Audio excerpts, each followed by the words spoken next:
Asyhadu an la ilaha illallah wahdahu la syarika lah wa asyhadu anna Muhammadan abduhu wa rasuluh. Allahumma salli ala Muhammad wa ala ali Muhammad kama sallaita ala Ibrahim wa ala ali Ibrahim innaka Hamidum Majid. Ya ayyuhalladzina amanu taqullaha haqqa tuqatih wa la tamutunna illa wa antum muslimun. Ya ayyuhalladzina amanu taqullaha wa qulu qawlan sadida yuslih lakum a'malakum wa yaghfir lakum dhunubakum wa may yuti'illaha wa rasulahu faqad faza fawzan 'azima. Amma ba'd. Ikhwani wa akhwati fid din, a'azzani Allah wa iyyakum. Alhamdulillah, Allah senantiasa selalu memudahkan kita untuk memenuhi kewajiban syariah kita, di samping memenuhi kebutuhan jasadiah kita, kebutuhan duniawiyah kita. Sungguh celaka orang yang mengejar dunia, sungguh celaka orang yang mencari dunia, maka dia tidak akan memperoleh apapun di akhirat. Sebagaimana Allah sebutkan dalam surah 2 Al-Baqarah ayat 200, Aminan nasi may yaqulu rabbana atina fid dunya wa ma lahu fil akhirati min khalaq. Ada di antara manusia memohon dunia kepada Allah, ya Allah berikan, tetapi Allah bilang mereka tidak sedikit pun memiliki bagian di akhirat. Tidak sedikit pun memiliki bagian di akhirat. Dari surat 2 ayat 200 Junto, surat 13 ayat 15, 16, 17.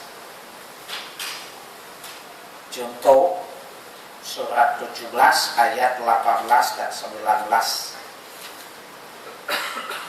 Akan hari dalam keadaan sesibuk apapun, ketahuilah bahwa akhirat adalah tujuan hidup kita. Tujuan akhirat adalah tujuan hidup kita. Allah menyuruh kita mengkonsentrasikan seluruh energi kita di akhirat tanpa harus melupakan urusan dunia kita, karena dunia adalah sarana, ya. Dunia sarana bukan tujuan, loh. Jadi antum kalau jalan, Anda sibuk dengan tujuan apa sarananya? Persiapkan sarana sekedarnya. Artinya sarana sekedarnya, loh, yang penting kan nyampe kan? Ya, setuju kan? Kalau nggak setuju boleh pulang duluan.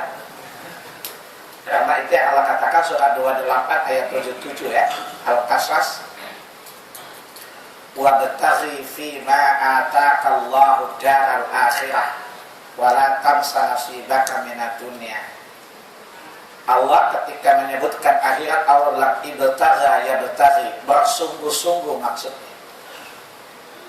Ya, kemudian ketika dunia Allah bilang tansa, jangan lupa. Beda dong maknanya. Ini para ustaz kita mengatakan ayat ini bicara dunia dan akhirat seimbang. Pusat dirukyah itu mestinya. Allah menggunakan dua redaksi yang berbeda, ya. Untuk akhirat Allah menyuruh kita untuk inbagha yang bagi, bersungguh-sungguh untuk mendapatkan sesuatu, ya. Sementara dunia Allah bilang tansa, jangan lupa gitu. Hakikatnya sama enggak? Tuh, mana kesana, ya, tapi jangan lupa yang ini. Ya. Berarti ayat ini Allah menyuruh kita mengkonsentrasikan perhatian kita kepada akhirat tanpa harus melupakan dunia. Lupa itu artinya ya sekedar ingat aja deh, nggak usah Anda menyibukkan diri. Kenapa? Lo pasti nyahok kalau seluruh konsentrasimu kau berikan untuk dunia. Surah 30 ayat 7. Allah mencela orang-orang kafir itu apa? Ya'lamuna zahiran minal hayatid dunya wa hum 'anil akhirati humul ghafilun. Mereka hanya mengetahui sedikit aja dari yang tampak dari dunia itu, tetapi terhadap akhirat mereka lalai. Ini celaan atau pujian? Ayat ini celaan atau pujian? Celaan. Jadi Allah bilang mereka sibuk mencari tahu tentang dunia dan mereka lupa terhadap akhirat. Padahal dunia sifatnya fana, kecil, akan ditinggalkan, sementara akhirat itu besar dan kekal. Maka orang yang tidak mempersiapkan akhiratnya sebaik mungkin, itu tanda dia tidak punya otak. Otak sih ada, nggak dipakai maksudnya. Lihat surat 6 ayat 32 ya. Wa mal hayatud dunya illa la'ibun wa lahwun wa ladarul akhiratu khairul lil ladzina yattaqun afala ta'qilun. Ya, kehidupan dunia itu tidak lain hanyalah permainan dan senda gurau saja. Jadi kalau sesuatu yang namanya permainan senda gurau, misalnya kalau Anda bercanda sama teman Anda, kemudian teman Anda serius, apa kata Anda? Gila lo, orang bercanda doang gitu ya? Jelas? Jadi Allah bilang dunia itu cuma canda aja, cuma senda gurau saja, sifatnya fata morgana saja, dan akhirat itu adalah lebih baik bagi orang yang bertakwa. Ya, afala taqilun, apakah kalian tidak menggunakan akal kalian untuk memikirkan dan merenunginya? Berarti kalau orang sibuk dengan dunia lupa akhirat, tanda dia tidak punya akal ya. Antum masih punya akal gak? Saya punya dikit. Na'udzubillahi min dzalik ya. Jadi di sini Allah bilang orang yang berakal adalah orang yang tidak silau dengan dunia, tetapi selalu memikirkan akhiratnya. Kenapa? Sederhana saja. Yakin gak bahwa apa yang Anda rencanakan hari ini bisa Anda gapai besok? Tapi akhirat pasti Anda temui kan? Dari mana yang pasti? Dunia adalah bayang-bayang yang tak pasti ya. Jadi kalau orang mengejar bayang-bayang itu tanda berakal atau tidak? Tinggal saya jawab, anak kecil juga tahu kok jawabannya. Jelas ya? Maka berusahalah di tengah berbagai kesibukan kita, ya, jangan pernah lupa bahwa apa yang kamu kejar itu belum pasti engkau menggapainya, engkau meraihnya. Tapi apa yang kau investasikan untuk akhiratmu, sebenarnya pasti engkau akan diperlihatkan investasimu itu. Pasti akan lihat. Di surah 99 ayat 78 Allah bilang may ya'mal mithqala dzarratin khairan yarah wa may ya'mal mithqala dzarratin syarran yarah. Menunjukkan akhirat itu pasti, sekecil apapun investasimu, sekecil apapun sahammu, baik di bursa efek pahala atau dosa, ya, Anda pasti dicatat dan datanya itu tersimpan rapi di sisi Allah Subhanahu wa ta'ala. Karena pencatat Allah itu tidak pernah tidur, tidak lupa ingatan, dan tidak bisa disogok. Ya, ma yalfidhu min qawli illa ladaihi raqibun atid, kata Allah. Surah 50 ayat 16 sampai 18 ya. Tapi saya membacakan ayat 18 saja. Bahwa tidaklah sebuah ucapan yang kau lontarkan melainkan pasti akan dicatat oleh Raqib dan Atid. Sementara Anda di dunia kalau bicara nggak ditangkap Abraham Samad dan kawan-kawan, lolos kan? Ya, kalau nggak ditangkap di rest area kan nggak ketahuan kan? Ya, tapi seorang tidak akan bisa bebas dari pengawasan Allah Subhanahu wa ta'ala. Ayat 16-nya, kemudian Allah bilang di kanan kirimu ada malaikat yang mengawasimu ya, sampai-sampai satu kata pun akan senantiasa dicatat oleh dua malaikat tadi. Itu perlu kita untuk mengingatkan kita agar tidak lupa kepada sesuatu yang hakiki, tidak lupa kepada sesuatu yang pasti, yakni akhirat. Jadi dunia dan akhirat nggak seimbang ya, proporsional aja. Ya, proporsional kan nggak seimbang kan? Nah, tergantung kebutuhan. Ya, baik, kita lanjutkan kajian kita bagian akhir dari seruan yang ketujuh yang Allah khususkan kepada orang beriman, yakni surah 2 Al-Baqarah ayat 254. A'udzu billahi minasyaitonir rajim. Ya ayyuhalladzina amanu anfiqu mimma razaqnakum min qabli an ya'tiya yawmun la bay'un fihi wala khullah wala syafa'ah wal kafiruna humudz zalimun. Wahai orang-orang beriman, segerakan untuk membelanjakan, menginfakkan dari apa-apa yang kami rezekikan kepada kalian. Jadi tidak seluruhnya, sebagian aja. Sebelum datang suatu hari, tidak ada jual beli di dalamnya, tidak ada persahabatan dan kekerabatan, tidak pula ada pertolongan. Dan orang-orang kafir itu adalah orang-orang yang zalim. A, B, C udah saya jelaskan. Segera berinfak sudah saya jelaskan maksudnya. Kemudian sebelum datang hari tidak ada jual beli sudah saya jelaskan makna jual beli di situ. Kemudian tidak ada pertemanan, tidak ada persahabatan, tidak ada kekerabatan, saya jelaskan sudah. Dan hari ini saya jelaskan maksud Allah wala syafa'ah. Syafa'ah artinya berusaha untuk membebaskan orang lain dari sesuatu, dari suatu hukuman. Itu namanya syafaat ya. Jadi syafaat adalah upaya untuk membebaskan orang lain dari hukuman. Seperti contoh dalam Sahih Bukhari Muslim, ketika ya seorang wanita Bani Mahzum melakukan pencurian.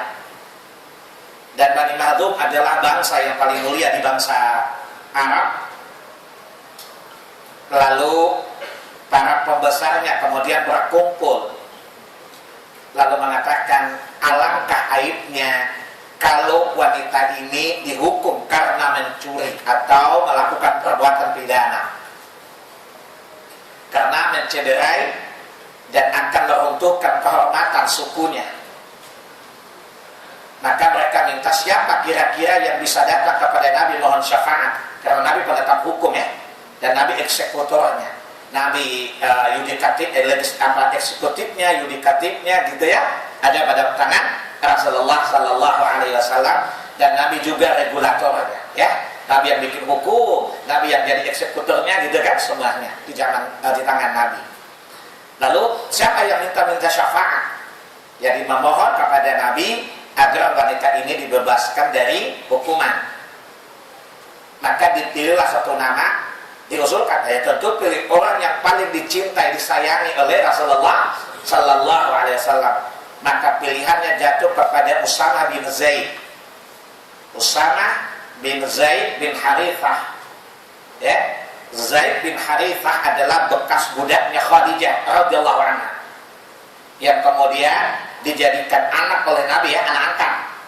Lalu Allah turunkan surat 33 ayat 4 dan 5 tentang haramnya mengadopsi anak, haramnya menasabkan seorang anak kepada bapak yang bukan bapak biologisnya.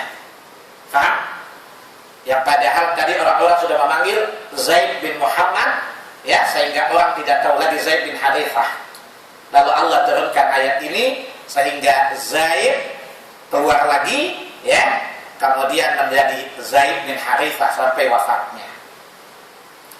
Pertama Zaid menikah dengan Zainab binti Jahsi. Ya, Zainab bintu Al-Jahsi. Lalu Allah suruh ceraikan.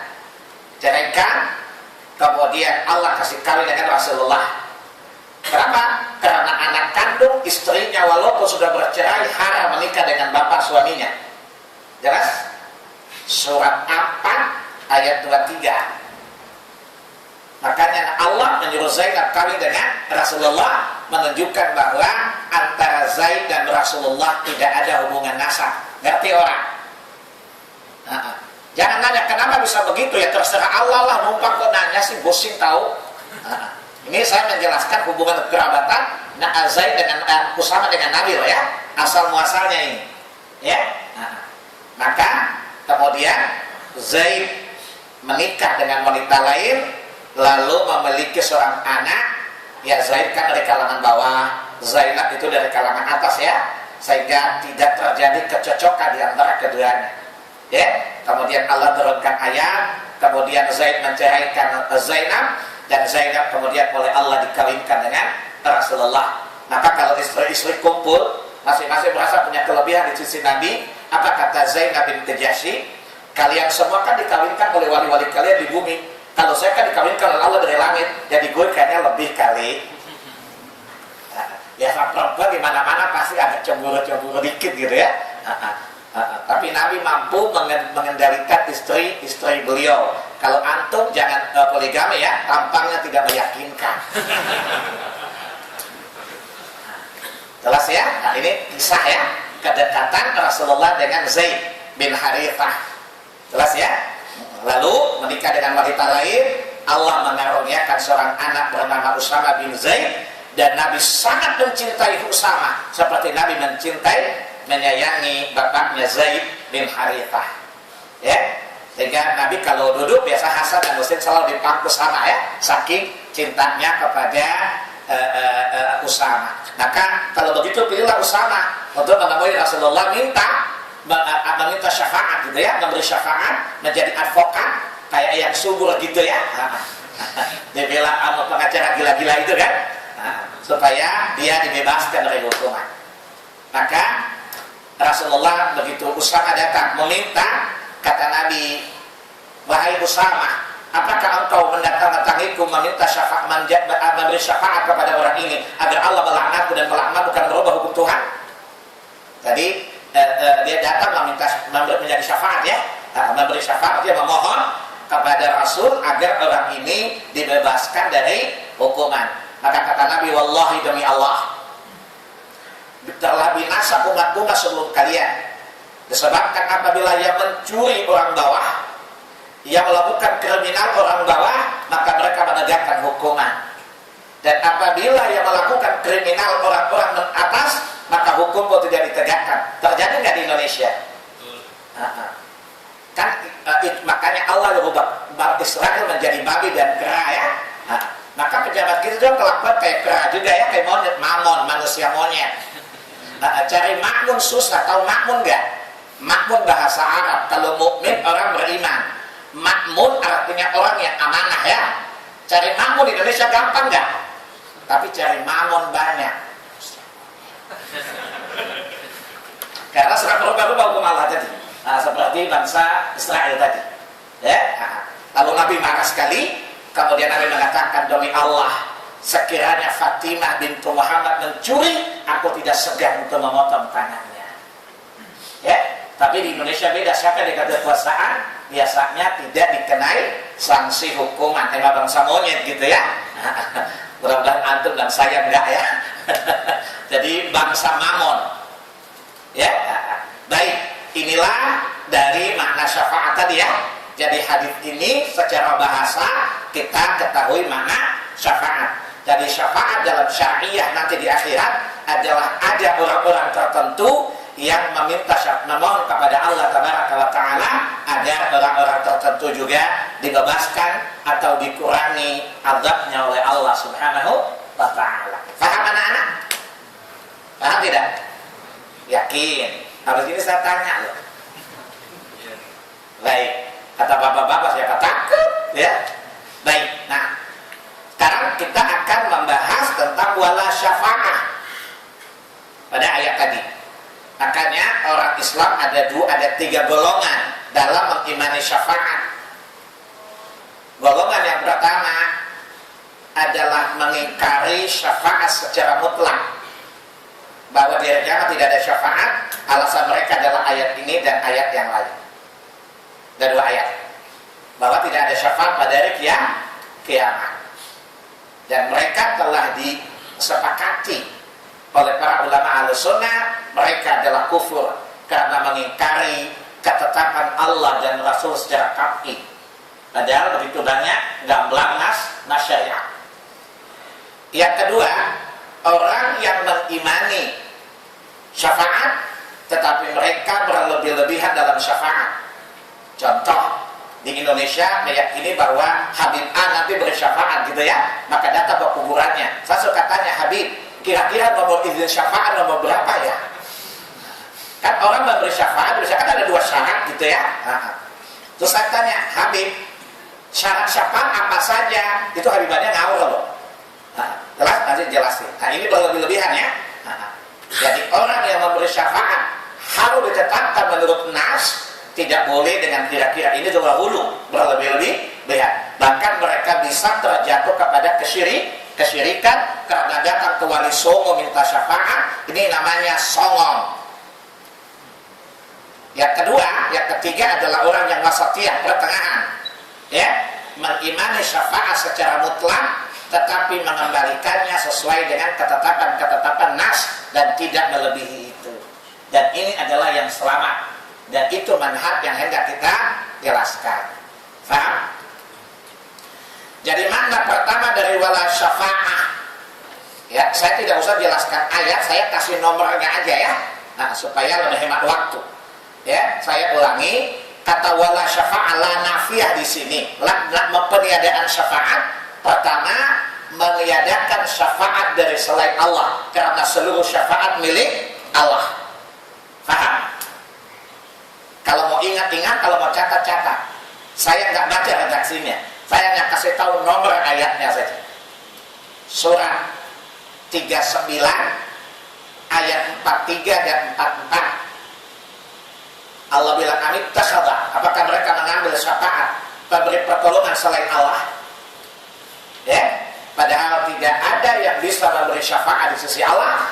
Kemudian Allah katakan, ya, qulillahi syafa'atu jami'a, katakanlah sesungguhnya syafaat mutlak milik Allah. Paham ya? Itu yang pertama. Lihat juntonya lagi, ya, surat 6 ayat 51 dan ayat 70. Karena syafaat seluruhnya adalah di bawah tangan kendali Allah Subhanahu wa ta'ala. Maka selain Allah tidak memiliki hak untuk memberi syafaat. Paham? Yang kedua, Allah menghilangkan atau Allah meniadakan syafaat dari orang-orang kafir. Allah meniadakan syafaat dari orang-orang kafir, dan Allah hanya membolehkan orang-orang beriman sajalah yang mendapatkan syafaat. Lihat surat 19 ayat 87 sama dengan surat 43 Az-Zukhruf ayat 86. Ya, di 2 ayat ini Allah bilang la yamliku syafa'ata illa man ittakhadha rahman. Orang-orang kafir yang menjadikan sekutu bagi Allah, tidak ada sedikit pun syafaat bagi mereka dari kiamat kecuali orang yang bersaksi la ilaha illallah. Paham? Jadi peniadaan di sini pertama dari selain Allah, akan tetapi Allah akan memberikan syafaat, ya, hanya kepada orang beriman, dan Allah meniadakan syafaat dari orang-orang kafir. Paham anak-anak? Yang ketiga, Allah meniadakan syafaat dari orang yang tidak diizinkan dan dari orang yang tidak diridhoi. Kenapa? Karena yang memberi syafaat adalah orang yang diizinkan Allah, dan orang yang diberi syafaat adalah orang yang diridhoi oleh Allah. Maka siapa yang tidak diizinkan, walaupun di dunia dia adalah preman Yogyakarta di Cebongan, tidak punya otoritas sama sekali. Anda yang memberi syafaat diizinkan Allah, tapi siapa yang Anda beri syafaat tergantung keridhaan Allah. Jadi bukan sukoi, suka-oi. Itu namanya sukoi. Dalilnya banyak sekali. Surah 2 Al-Baqarah ayat 55 ya. Malah, apa kata Allah? Allahu la ilaha illa wal hayyul qayyum la ta'khudhuhu sinatun wa la naum lahu ma fis samawati wa ma fil ard man dzalladzi yashfa'u 'indahu illa bi'idznih. Siapa saja bisa memberi syafaat di sisinya kecuali dengan izinnya. Berarti ada syafaat dong. Karena Allah nyatakan bahwa orang yang memberi syafaat di sisinya hari kiamat harus dengan seizin Allah. Paham ya? Nah, lihat lagi surat 10 Yunus ayat 3. Jelas? Lihat lagi surat 20 ayat 109. Catat aja. Nanti buka ya. Nah, nanti bulan depan saya tanya. Lihat lagi. Tadi surat berapa? Surat 21 ayat 28.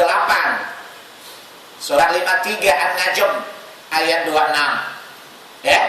Semua ayat-ayat ini menerangkan bahwa orang yang memberi syafaat nanti hari kiamat tergantung izin Allah, dan orang yang diberi syafaat adalah orang yang diridhai oleh Allah, dan ini wajib kita imani. Paham anak-anak?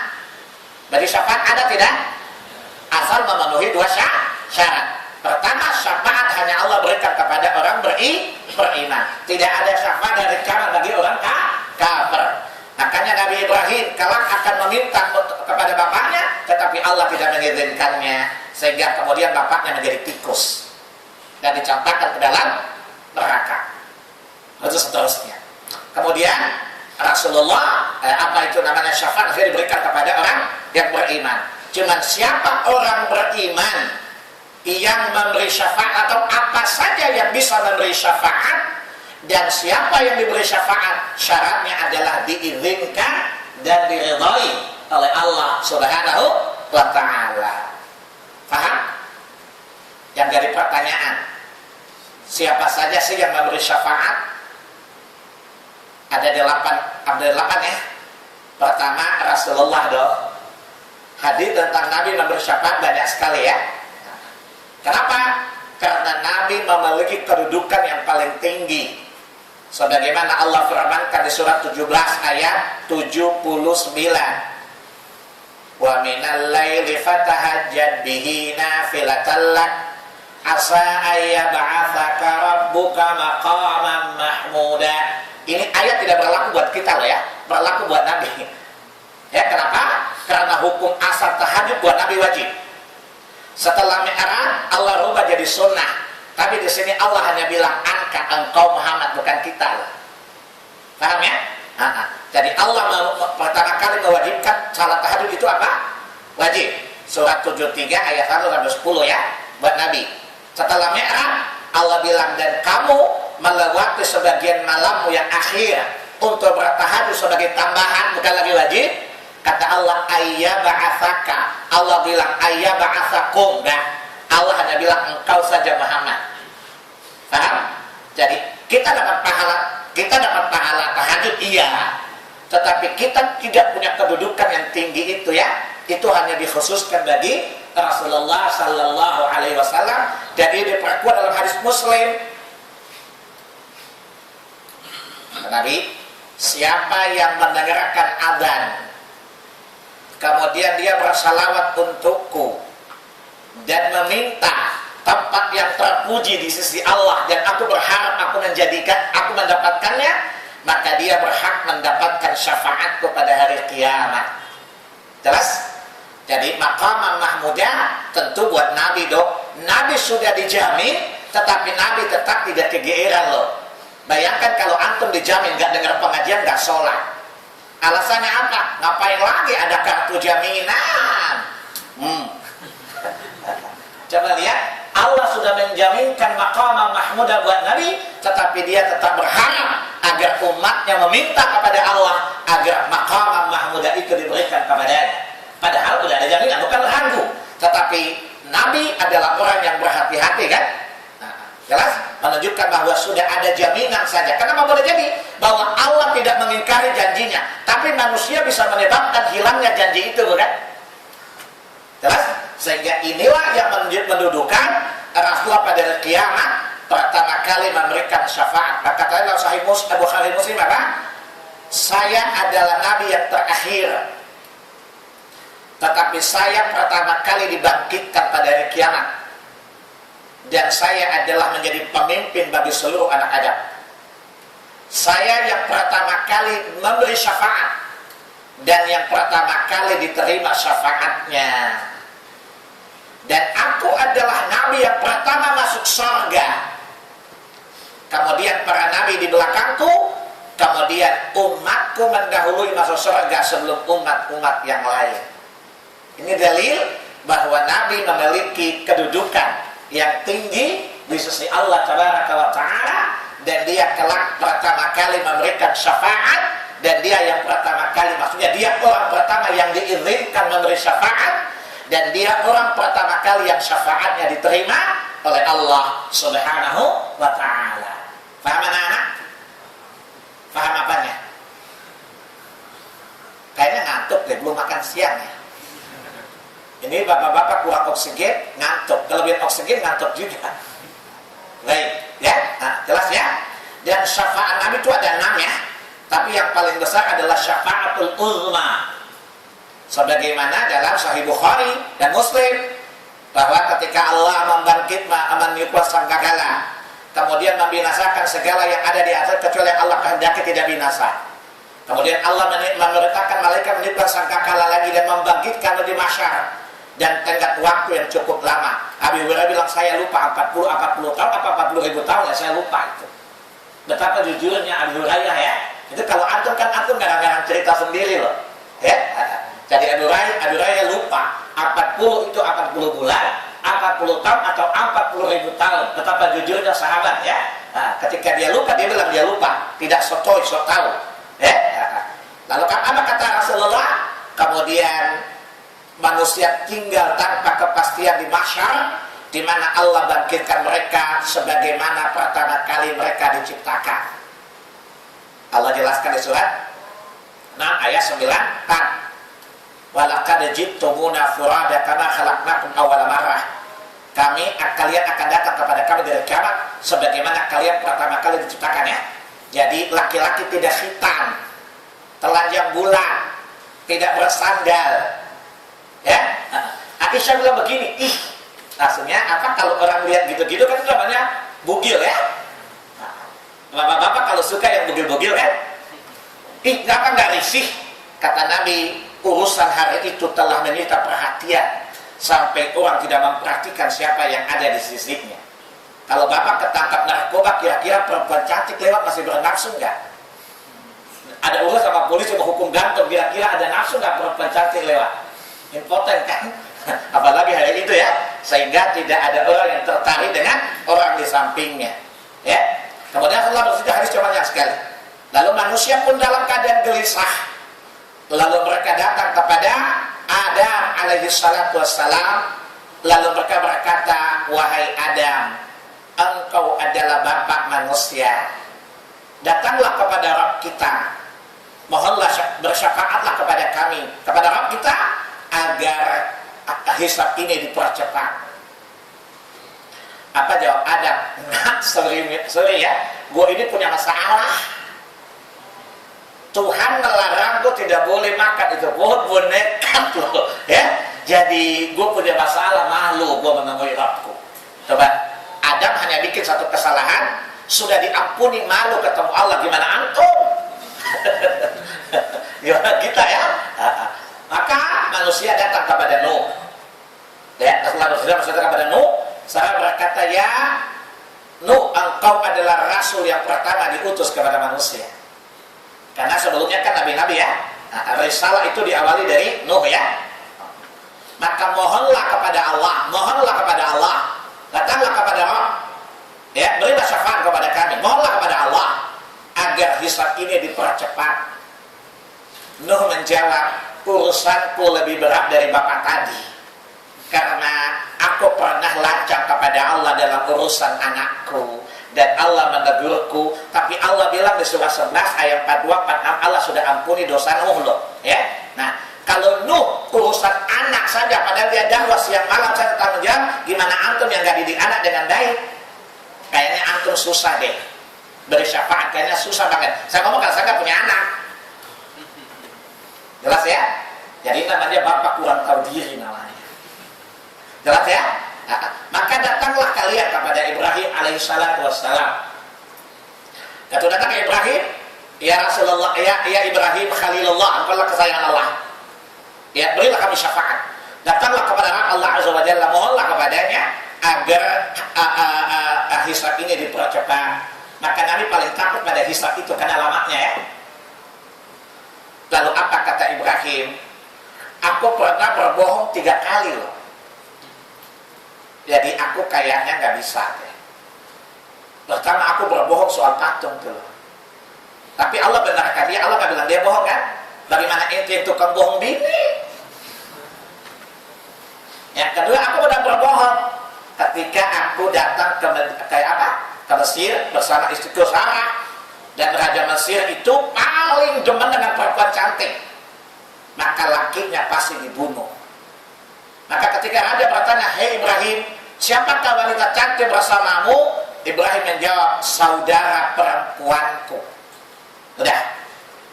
Ibrahim datang kasih tahu sama siapa? Sama Sarah. Nanti kalau raja nanya, aku udah bilang kamu itu saudara perempuanku. Sarah marah. Jangan, aku kan binimu. Apa kata Ibrahim? Bukankah engkaulah saudara perempuanku seakidah? Gak berbohong kan? Jadi kalau saya menerapkan urusan berumah tangga, ada 7 trik boleh berbohong pada bini, tapi saya tidak kasih tahu antum. Ini bukan bohong terus. Jadi kadang kemudian jadi bagaimana trik-trik menggunakan sesuatu tapi tidak berbohong ya. Untuk kenapa berbohong tapi nggak berbohong? Ada 7 gaya bahasa ya, di mana bukan bohong sesungguhnya, menjelaskan hakikatnya, menjelaskan yang sebenarnya, tapi nampaknya seperti berbohong ya. Tapi saya tidak akan mengajarkan antum karena antum bukan tipe laki-laki yang layak dipercaya. Jadi ya ini bisa gawat juga ini. Baik. Kemudian itu. Maka kata dia, datanglah kalian kepada Musa alaihi salatu wassalam karena dia punya kelebihan. Manusia datang kepada Musa, ya kalimullah, wahai manusia, Rasul yang berbicara dengan Allah tabaraka wa taala langsung, mohon datanglah kepada Allah seperti tadi. Kata Musa, ini urusanku berat, aku pernah bunuh orang loh, orang Kipti. Di surat 28 gitu ya, ayat 23, 24, 25, 26 seterusnya itu ya. Nah, bagaimana dia pernah membunuh orang, padahal Allah sudah terima tobatnya loh. Maka kalian datang kepada Isa, anak muda itu hampir gak punya masalah. Begitu kita datang kepada Isa, wahai Nabi Allah, datanglah kepada Allah, mohonlah agar hisab dipercepat. Apa kata Isa? Perkara saya lebih besar daripada yang lain. Kenapa? Orang Ambon, orang Batak, orang Manado bilang saya anak Tuhan, itu persoalan. Dan kemudian Allah kisahkan di surat 5 ya, ayat 116, 117, 118 ya. Persoalan paling berat kalau mereka punya dosa pribadi, ini gua disaingin sama Allah, itu kan kriminal tingkat tinggi. Ya, jadi ketemu orang Ambon, saya ada lawan. Kalau Isa pakai bahasa Ambon, posisi bikin beta repot. Kalau pakai bahasa Manado, ngoni bikin repot pak kita. Kalau pakai gaya Batak, horas mah sudah menumpang melutut dan pulang kau. Kamu bilang saya Tuhan dan ibu saya Tuhan, dan ini perkara besar yang bikin saya lama di mahsyar untuk dimintai pertanggung jawabannya. Jadi kayaknya saya lagi mikir-mikir gimana ini tanggung jawabnya. Jadi kalian datang kepada Muhammad, hak laki-laki itu best of the best, gak punya masalah seperti yang kami alami. Maka kata Nabi, manusia pun datang kepadaku, lalu aku datang di bawah arsy Rabbku, aku bersujud, aku memujinya, aku bertasbih untuknya. Lalu Allah kemudian mengatakan, angkatlah kepalamu Muhammad, katakan apa yang kau mau, padahal Rabbku lebih mengetahui daripada aku sendiri apa yang aku inginkan. Lalu aku bermohon, kemudian hisab pun dipercepat. Inilah syafaat yang kata Nabi balik, aku pertama kali memberi syafaat dan pertama kali syafaatku diterima. Jelas anak-anak? Kurang 5 menit saya selesaikan aja yang 7 ya. Yang kedua yang memberi syafaat pada Nabi untuk umatnya ya, sebagaimana Allah jelaskan beberapa ayat. Yang ketiga adalah orang malaikat. Tadi surat 21 ayat 28 ya, juga surat 53 ayat 26 tadi. Yang keempat orang yang mati syahid ya, syuhada. Kata Nabi dia memberikan syafaat kepada minimal 10 orang. Ya, kayaknya kita tidak pernah jihad ya, kayaknya jahat aja deh. Jelas ya. Kemudian yang kelima adalah orang-orang khusus dari orang-orang yang beriman. Sebagaimana Nabi mengatakan, siapa yang minta diruqyah maka dia tidak akan memberi syafaat pada hari kiamat. Jelas ya. Nah, ini menunjukkan bahwa ada orang beriman tertentu yang Allah izinkan untuk memberi syafaat. Dan pada riwayat yang lain Ibnu Umar mengatakan dari umat ini yang pertama kali memberi syafaat adalah Abu Bakar, kemudian Umar dan seterusnya berdasarkan nas-nas yang umum ya. Jelas ya. Kemudian yang ke berapa? Keenam, anak-anak orang mukmin yang meninggalnya pada waktu bayi ya, mereka juga akan memohon kepada Allah agar Allah meringankan azab orang tua mereka. Sebagaimana hadis Tirmidzi, An-Nasai, Ahmad dengan sanad yang jayyid, yang bagus sekali. Jelas ya? Nah, kemudian yang ketujuh, Al-Quran. Yang kedelapan, puasa. Ya, sebagaimana hadis Muslim, kata Nabi, bacalah Al-Quran karena kelak Al-Quran akan memberi syafaat kepada pembacanya. Betul ya? Al-Quran akan memberi syafaat kepada pembacanya. Dan khusus lagi surat 67 sebagaimana hadis Tirmidzi. Ya, tadi hadis Muslim. Kemudian hadis Ibnu Majah dulu. Kata Nabi, nanti di hari kiamat Al-Quran akan datang kepada Allah bersujud bertahmid seraya berkata, ya Rabb, sungguh aku telah menahan dia dari tidurnya di waktu malam. Aku telah menahan hambamu ini dari tidurnya di waktu malam karena membacaku. Maka izinkan aku memberi syafaat untuknya. Maka Allah pun mengizinkan, dan orang yang membaca Quran pun kemudian diberikan sesuatu oleh Allah Subhanahu wa ta'ala. Jelas ya? Dan surat yang secara khusus memberi syafaat surat Al-Mulk. Sebagaimana hadis Tirmidzi dengan syarat hasan syarat Muslim. Kata Nabi, suratul Al-Quran 30 ayat. Satu surat dari Al-Quran yang terdiri dari 30 ayat kelak akan memberi syafaat kepada pembacanya pada hari kiamat. Kemudian Nabi mengatakan Bismillahirrahmanirrahim, Tabarakalladzi biyadihil mulku wa huwa ala kulli syai'in qadir, alladzi khalaqal mauta wal hayata liyabluwakum ayyukum ahsanu amala wa huwal azizul ghafur. Kemudian yang terakhir puasa.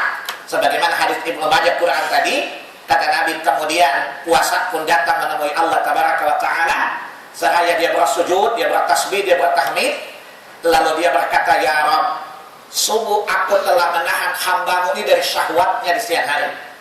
Maka izinkan aku meminta syafaat untuknya, maka Allah pun mengizinkannya.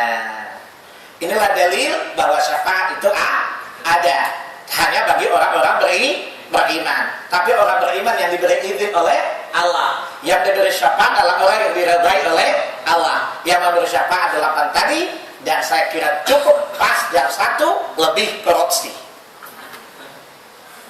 Jelas ya? Jadi masalah ini sudah selesai ayat ini ya. Nanti bulan depan kita mulai dengan seruan yang ke-8. Saya kira cukup, kalau sana nanya pas jamnya. Ya, nanti bulan depan aja nanyanya. Ya, saya kira cukup. Subhanakallahumma wa bihamdika asyhadu an la ilaha illa anta astaghfiruka wa atubu ilaik. Wassalamualaikum warahmatullahi wabarakatuh.